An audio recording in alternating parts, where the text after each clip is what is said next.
ñalngu altini malangu ko e mum jibina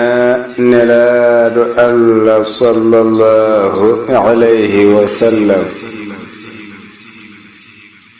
ɗo ko yewtere men madha rasulillahi sallallahu alayhi wa sallam. alhamdulillahi rabbil alamin alhamdulillahi rabbil alamin alhamdulillahi rabbil alamin اللهم صل على سيدنا محمد وعلى آله وصحبه أجمعين ورضي الله عن شيخنا أحمد التجاني تاج العارفين تقليد كدال إجبنا الله صلى الله عليه وسلم قد فوين تلمني خليفة ميدن إنجوري موم نياغي مال سبحانه وتعالى ان الله بيدن تم تشلال يبل جودي بجاي نبي مصطفى صلى الله عليه وسلم كنون كدين تلمني تير ابن تير إنجوري موم تلمني دندانغال galle o kala en calmini dendagal seto e kuuban ko noon en calmini galle ceerno Sidi Alaji Ali wondude seto kala ko noon kala en calmini galle ceerno Ahmad Baro en calmini dendagal seto o galle o kala ko noon en calmini galle ceerno Hamid Baba Talla e dendagal seto o kala en juurima goto kala inde e bunde yettude en mbaadi kuttidin gondi gumol yorol kelle tuba jagani kaɓirgal ngal kañumne kadi eɗen gowi yaade ɗum e yewtere wiyetede awno din ko noonne kadi ceerno Cheikh Oumar Niass ko noonne kadi en gowi yaadude makko e yewtere wiyetede awno din ɗum saabi awno din ene jogui ɗe ganduɗa ko ɗowrɗe kewɗe ɗe ganduɗa ene ballodira e nder yewtere wiyetede awno din ko hana ɗum ko bandiraɓe musidɓe ɓoyata garten e mbaadi yewtere nde en namdade e musidɓe men ɓe ganduɗa ene tawtora jonde men nde namdindeɓe ɓe mabɓe ko yowiti e alhaali daaka ɗum noon ɓoyata hen garten e ndiɗo mbaadi so allahu lamɗo jaaɓi on saaha jokken golle ɗe inchallah karallo o addana en daade seeɗa mbawen jokkude e yewtere nde. alhamdulillah mboɗo jaranaɓe jaranmalamani jiɗoɗo e ɓurnegol noon bandiraɓe musidɓe tedduɓe en gandi siftindon tako yewtere men wiyetede awno din so oɗo saaha heedi eɗen gowi wadde ndeɗo yewtere hande o noon eɗen daari e dingaral meɗen daaka ko adi foof ma en dokkum won e musidɓe meɗen konnguli ganduɗa ɓe calmina bandiraɓe so ɗum ɓenni garten e mbaadi yewtere nde ɗum noon musidɓe meɗen mo ganduɗa ko imam meɗen mo ganduɗa ceerno Mouhamadoul Ghali ko kanko woni ganduɗama e ceerno Mouhamadoul Ghali to jaaba liduɓe hande o ko ɗon mataw awno din ɓuuri ardude ɗum noon min dokkan konngol o salmina bandiraɓe garten kadi e musidɓe hedduɓe on saaha fuɗɗon nadde e yewtere wiyetede awno din tigui tigui muɗum inchallah ɗum ceerno bisimilla ma. assalamu aleykum wa rahmatullahi taala wa barakatuh. alhamdulillahi rabbil alamin alhamdulillahi rabbil alamin alhamdulillahi rabbil alamin والصلاة والسلام على أشرف المرسلين سيدنا محمد صلى الله عليه وسلم رضي الله تعالى عن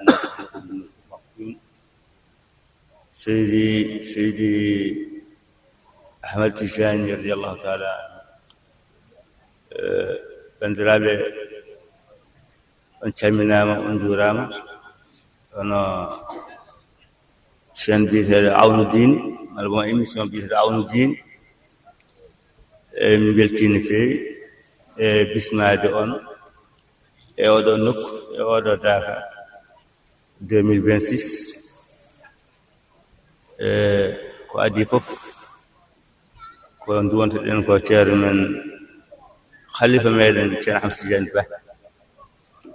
nde Allah hokkatamo cellal e kisal junna balɗe ɗe o ɓooya naftude julɓe ɓe o ɓooya dusde julɓe ɓe ko wona ɗum ko ɗo ko Daka Diaba alhamdulillahi bi alamin Daka Diaba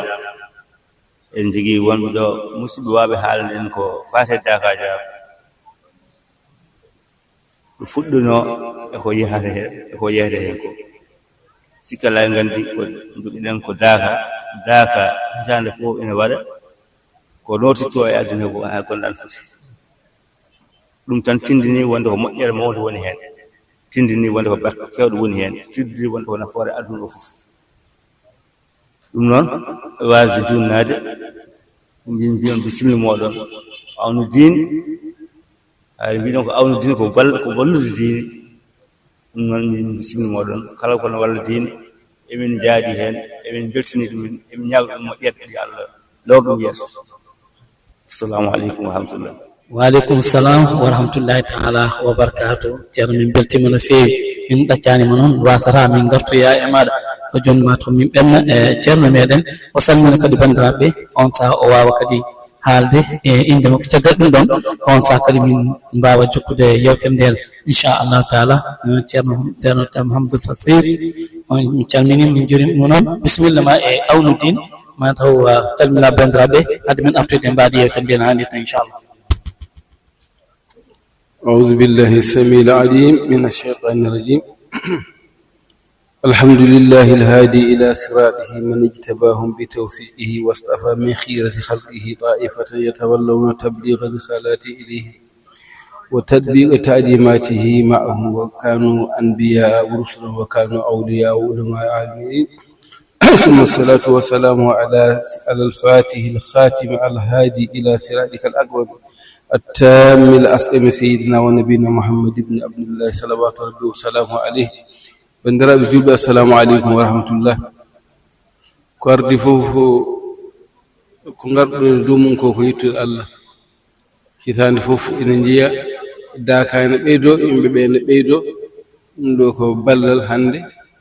kala ko naataane e réseau sociaux ena manka andeede. ɗum noon ko gonɗon e dow mum ko ɓeydude l'islam, ko ɓeydude kadi daaka. kala mo annda daaka waawa anndude daaka, waawa anndu ko yetee e daaka. ɗum noon hannde kala piiji kala biiɗo ena ƴawi karalle kese ɗe waɗata heen geɗe muɗum so renta ko heewi yahata. ɗum noon min jetta Allah, min jetton. kono noon saɗa yetta Allah aɗa yetta neɗɗo yettu sababuuji ɗi. nden noon Allah haalino e hadisul qudsi وعبدي لم يشكرني إذا لم يشكر من أجريت السبب على يديه. ويمجدم أسوا يتدم دون دو يتاني من دون مسبب مجنگ مومو الله نيدي يتاني كونو يدي سبب دين جبته كون سبب ونو تيرمن تيرن إبراهيم سوها غردون دو من جبت الله من جبت سلام الله dental fo hen yetta Allah yettama Allah. ɗum ɗo ko hunde ɓeydare fayde julde. so ɗum ɓenni daaka ko hunde wemde haalde, ko hunde sattunde haalde.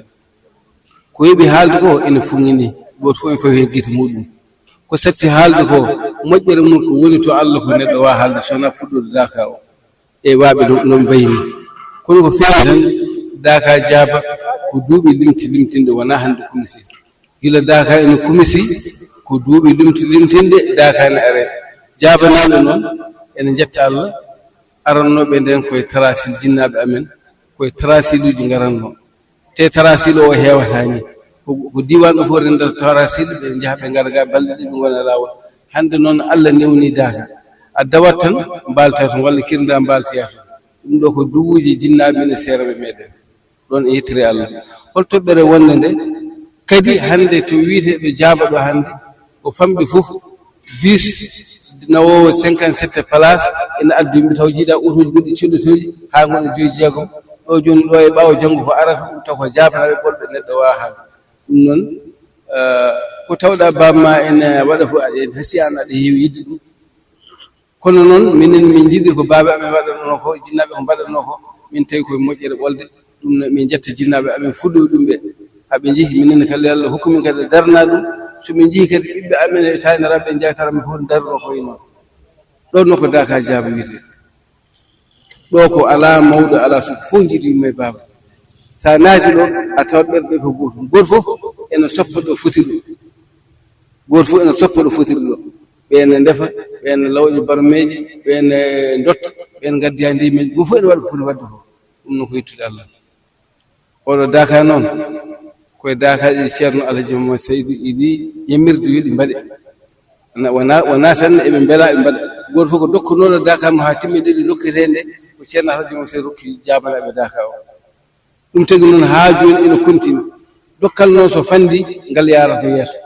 hande emin gandi ɗumin gonɗi ɗo wonɗo tolnoto min mbawi juɗoni. kono ɗo kam en ñaaga kam ko hunde continuore wona kene sa tawani noon goɗɗi ɓeydo somi kewi tan ɓeydo. jabanaɓe noon ene jetta Allah, ene jetta ceerno Alhaji Mamadou Seydou. ɗon noon neɗɗo so itti alhaali mum fof watte e juuɗe mawɗon kadi kene waɗi ko kadi jamnaɓe kadi ittani kadi mbaɗe juuɗe goɗɗo kala ken e jaaba ko ma ceerno wayne o yamiri min keddo hen jama baɗaɗo jaabo ko yamirol makko yo waɗi nde o sansire on watte juma kadi on ɓeyɗimo yaaji ko ceerno ten Ahmad Tidiani kañum derwi mbaɗeni minen noon ko min jitter Allah tan komin mbaɗa fof min mbaɗen ko yamirode kala ko ceerno yamiri hen min keddi o yamirani min mbaɗani min jettimo Allah tawi no mbiɗa noon jiɗɗa ko andude hol daka jaabo hono sibiri ɗum ɗo woni daka jaabo yimɓe fof jiɗima e baaba yimɓe fof ñamdata yimɓe fof jardata to jihi kadi ala ko konngol ɗum sona ɗum hannde ko wonno ko jama wonti juma defti kadi ha jama goɗɗo dañam e jaabe ɗiɗi fof ko allahumma salawat hen mbi noon sa yetti ceernato joomum Seydou a yettat seeranɓe muɗum ceerno men ceerno Yoro Bal a yitta ɗum ceerno men ceerno Hamme Baba Talla a yitta ɗum ceerno men ceerno Ahmad Baro a yitta ɗum ceerno men ceerno Alhaji Ali a yitta ɗum ɓeɗo seere ɓe ko seere men makko en jetta Allah noon neɗɗo noon so Allah moƴƴinima noon hoto ƴeew ko dañɗa ko ƴeew ko jibinɗa ko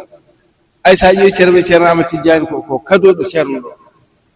ko Allah tan itti hen nelgal totti ceerno addi ɗum fof yimɓe pawi hen guite mumen ceerno Alaji ma seeɗa wano jogaɗo fof dontinteɗo o ronko kono o ɗum ɗo ma mbiya kadi fawi hen goɗɗum e ñaago Allah no yalla nawɗum yeeso ko mbiɗon noon fedde monde ko awnu diine woodi izzu diine woodi awnu diine woni ballal diine neɗɗo so wi kañum wallata ko diine tan Allah heewa ɗum hunde noon ene innire hunde nde barkino sibabude ko nde innire ko min jogii yaakaare wawde arde oɗo ngara yimɓe on mbaɗa ɗum ɗo ma Allah moƴƴin fof heddino en jogii ɗo mawɓe men nan ɗo sen mbiɗen junno tan waktu o ko dabɓiɗɗo ɓe mbawata haalde kono ƴeewen tan rabbiɗinaɗo ɗo min jetta Allah noon min jettoon mi ñaago Allah kadi kala hitande fof yen pottiɗo jooɗen ndeɗo jonde taw ne ɓiiɗiɗo Allah ɗo en ustaaki mi jaayi seydil wujudi o saabi wa akhiru da'wana an alhamdulillahi rabbil alamin konoon ceerno Mouhamadoul Tafsir machallah min beltima no feewi woodi ko puɗɗiɗa jubande en heen hayso tawi ganduɗa hoorema min cuwano woppudema sababude to naɗiɗa to eto puɗɗa haalde ɗo ene labti no feewi ha tenti noon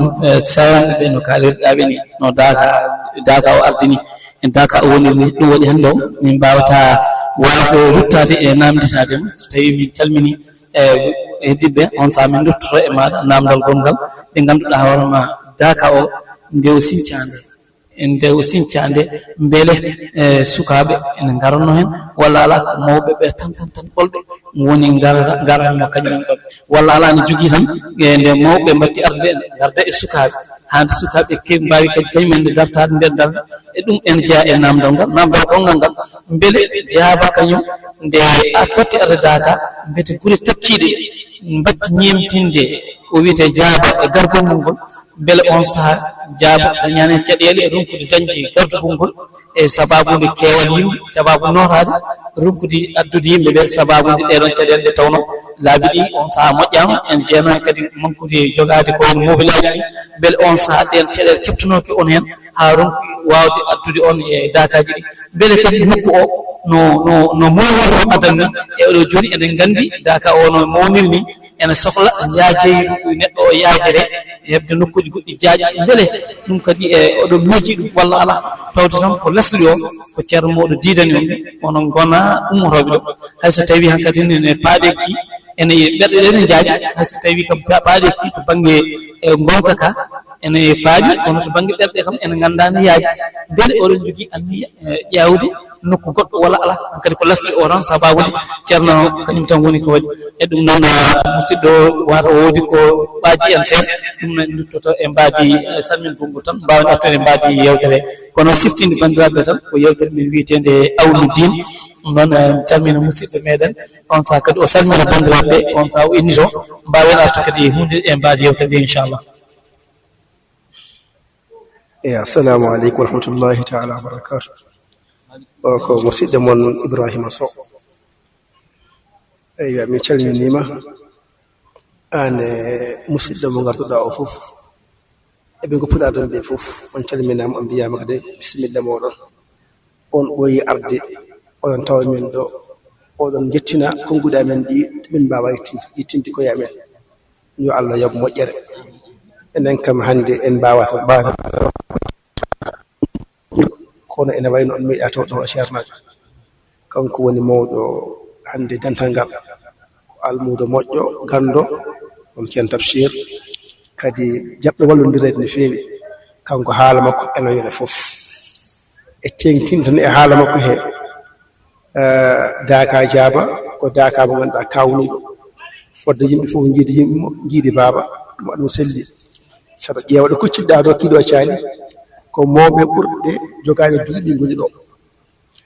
sukaaɓe ɓurɓe jogaade famɗude duuɓi ngoni ɗon kamɓe ngondi ɗon ko ɗum tan findindi tan ko haala ko goonga sinno ko fedde e fedde gonnan ɗon mbiya no hawni seeɗa kono mawɓe ɓurɓe hewde duuɓi hannde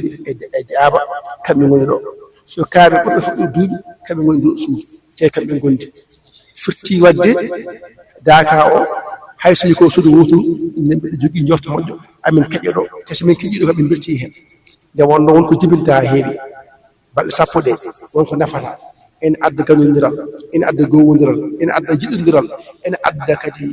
machallah finde mum ɓeeɗo defaɓe ɗo ɓe jiiɗa ayno hawni ɓe e defeɗo ɓe jiiɗa wonko aada yaari e Fuuta won defoɓe kono saane leƴƴi ɗi fof ɗum ɗon defa ala leñol biyata ngol ɗo leñol ɓe tan defata ala kala leñol ngol miijiɗa taw ko dimol nam ɗo juuɗe defa e defana hol ɓeen en defana sukaaɓe defana mawɓe defana fof ɗum noon ko barke mo Allah rokki fuutankaagal mo Allah rokki jaabanaɓe ɗum kam alhamdulillahi rabbil alamin mi yiɗa heɓɓinde haala aywa moɓɗo to konngol tan e ceen Tafsir e wonno kadi waktu o yoni no wirni kadi en ba hamna seeɗa assalamu aleykum wa rahmatullahi wa barakatuh ɗum noon mataw karlo ne juufi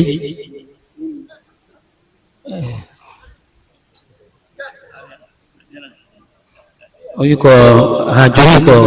mataw ko ɓeyditorade barkinorade hen tan hay so tawi mintaji men mataw heddi hen ko seeɗa kono min ñaagui e ballon min hen seeɗa tan nde tawno waktu o kam gonga tigui o yeehi no moƴƴi kono hatta ha hande min bismima e yewtere beele mbawa ɓeydade ko ganduɗa hunde e nder Daaka Daaka jaaba inchallah taala. Assalamu aleykum wa rahmatullahi wa barakatuhu. Kono on arɓe ɗo min calmitima on no moƴƴi min calmini on kadi min juurima on ñaagui Allah tan tabaraka wa taala yo Allah juunan en gurdam ceerno men ɓeydana mo cellal e sembe barke sallallahu alaihi wasallam yo Allah timminan en Daaka o kadi e jaam e so ɗum ɓenni ko haalino e Daaka jaaba fof ceerno o haali ala ko wattete hen gasi e sinno wonko wattete hen tan min mbatta hen sowona tan wiide on bisimilla min belti kadi e garal moɗon ɗo yo Allah waɗan en tan jaam yo Allah newnu Daaka o barke sallallahu alaihi wasallam no ceerno o wi ni ko ni tan Daaka jaaba kono tawirɗon ni tan e no o wiiri ni ko noon tan ɗum woodi minen noon tan gila Daaka jaaba o ene fuɗɗo emin tawa fuɗɗode Daaka jaaba yettode wodani Allah ceerno taƴatnoɗo o biyetal Alpha Ba ñande Daaka jaaba ñande o ñañade ceerno rokkimo Daaka o rokki Daaka o jaaba on saha koye kanko arnoɗo o ñaagui ceerno yo rokkumo Daaka jaaba ceerno rokkimo oɗo nokku ñande fuɗɗete waɗede ɗo caari o min e makko garɗo min mbaɗi ɗo caari dosɗe 4 omo daakodi e ceerno Tafsir Daaka Dakar on saha Daaka Dakar ene woodi ɗum jawdi ceerno Tafsir Daaka Dakar yeehi ha hitande wonde nde arti o addi ɗo ko ceerno Mamad Seck Dia eyyi ko kamɓe ngoni fuɗɗodaɓe oɗo Daaka ene woodi noon Allah addinoɗo ko addi kono noon ko ɓeeɗo Allah teddini fuɗɗorade o Daaka sabu ne waɗi adiɓe ɗo ko ɓurɗo wayno ceerno Mamad Jibel en ceerno Mamad Saydou Dia en ceerno Ibrahima Seck e ko nandi hen nde yeehi ha ɗum ɓenni noon ko wayno ceerno Bamalal Baydi en e ko nandi hen mi wawa limtiddeɓe han gasi ɓenne jante hen mawɓe ɓen jante hen seeɗa seeɗa ha Daaka jaaba woni Daaka jaaba on dumunno ko enen gollanno Daaka o ha mattuɗen ɗannade eɗen gandi Daaka o ko ni fuɗɗori kono ko kamɓe puɗɗoda Daaka o kono ko kamɓe jaggani Daaka o jaaba ɓe dokki Daaka o jaaba no ɓe mbini noon ko noon ko hunde wotere gila Allah addi Daaka o so wona ene ɓeydo moƴƴude sabu ko adi Daaka o arde no ɓe mbini ko duwa o jaaba so tawi minen joni yettinoma e Daaka min defanteno min ɗo min nawa nder wuro haa Allah addi jaaba hitaande nde jaaba ara tan ene waɗi fini nenam yehi salminoyde ceero o wiimo an daaka jaabanaaɗo eɓe jogii ɗo daaka ceero lasmete radiallahu taala an o wi ala o wi oɗon jippe o wi ala o wi teblo ɗe o wi jaabanaaɓe jaabima jaabanaaɓe ma ngan kanko haalde ɗum e nena gila nden hitaade babam ari gila ñade en ha hannde daaka o ko ɓeydaare من عذاب القبر ومن سؤال منكر ونكير ومن أكل الديدان وبيض وجوهنا يوم البعث وأعتق رقابنا من النيران ويمن كتابنا ويسر حسابنا وثقل ميزاننا بالحسنات وثبت أقدامنا على الصراط واسكننا في وسط الجنان وارزقنا جوار سيدنا محمد عليه الصلاة والسلام وأكرمنا بلقائك يا ديان استجب دعاءنا بحق التوريت والإنجيل والزبور والفرقان أعدنا جميع ما سألناك به في السر والإعلان وزدنا من فضلك الواسع بجودك وكرمك يا رحيم يا رحمن اللهم صل على سيدنا محمد صاحب الشريعة والبرهان برحمتك يا أرحم الراحمين اللهم انفعنا وارفعنا بالقرآن العظيم وبارك لنا بالآيات والذكر الحكيم وتقبل منا إنك أنت السميع العليم وتب علينا إنك أنت التواب الرحيم اللهم زينا بزينة القرآن وأكرمنا بكرامة القرآن وألبسنا بخلعة القرآن وعافنا من كل بلاء الدنيا وعذاب الآخرة بحرمة القرآن وادخلنا الجنة مع القرآن وارحم جميع أمة سيدنا محمد بحق القرآن اللهم اجعل القرآن لنا في الدنيا قرينا وفي القبر مونسا وفي القيامة شفيعا وعلى الصراط نورا وإلى الجنة رفيقا وبيننا وبين النار سترا وحجابا وإلى الخيرات كلها دليلا وإماما بفضلك وجودك وكرمك يا أكرم الأكرمين اللهم اهدنا بهداية القرآن وعافنا بعناية القرآن ونجنا من النيران بكرامة القرآن وادخلنا الجنة بالشفاعة القرآن ورفع درجاتنا بفضيلة القرآن وكفر عنا سيئاتنا بتلاوة القرآن يا ذا الفضل والإحسان اللهم ارزقنا بكل حرف من القرآن حلاوة وبكل كلمة كرامة وبكل آية سعادة وبكل سورة سلامة وبكل جزء جزاء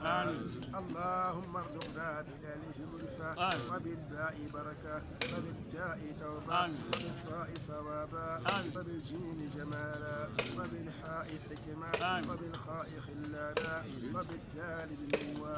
وبالزال ذكاء وبالراء رحمة وبالزاي ظلفة وبالسين ثناء وبالشين شفاء وبالصاد صدقا وبالضاد ضياء وبالضاء ظهارة وبالضاء ظهرا وبالعين علما وبالعين غناء وبالفاء فلاحا وبالقاف قربا وبالكاف كفاية وباللام لطفا وبالميم موعظة وبالنور نورا وبالواو وصلا وبالهاء هداية وبالهاء الألف لقاء وبالياء سراء وصلى الله على سيدنا محمد وآله الطاهرين أجمعين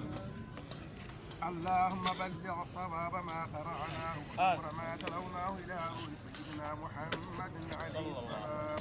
وإلى أرواح أصحابه رضي الله عنهم أجمعين وإلى أرواح جميع الأنبياء والأولياء والمرسلين وإلى أرواح آبائنا وأمهاتنا وإخواننا وأصدقائنا وأساتذتنا ومشايخنا خاصة وإلى أرواح جميع المؤمنين والمؤمنات والمسلمين والمسلمات الأحياء منهم والأموات أجمعين عامة وإلى جميع أصحاب الخيرات من المؤمنين والمؤمنات اللهم انصر من نصر الدين اللهم انصر من نصر الدين اللهم انصر من نصر الدين واخذل من خذل المسلمين آمين يا رب العالمين برحمتك برحمتك يا أرحم الراحمين. آمين. اللهم افتح لنا أبواب رحمتك. آمين. اللهم افتح لنا أبواب رحمتك. آمين. بجاه محمد البشير النذير صلى الله عليه وسلم وبجاه آمين. القرآن العظيم وآياته آمين. وبحق فاتحة الكتاب آمين. فيها.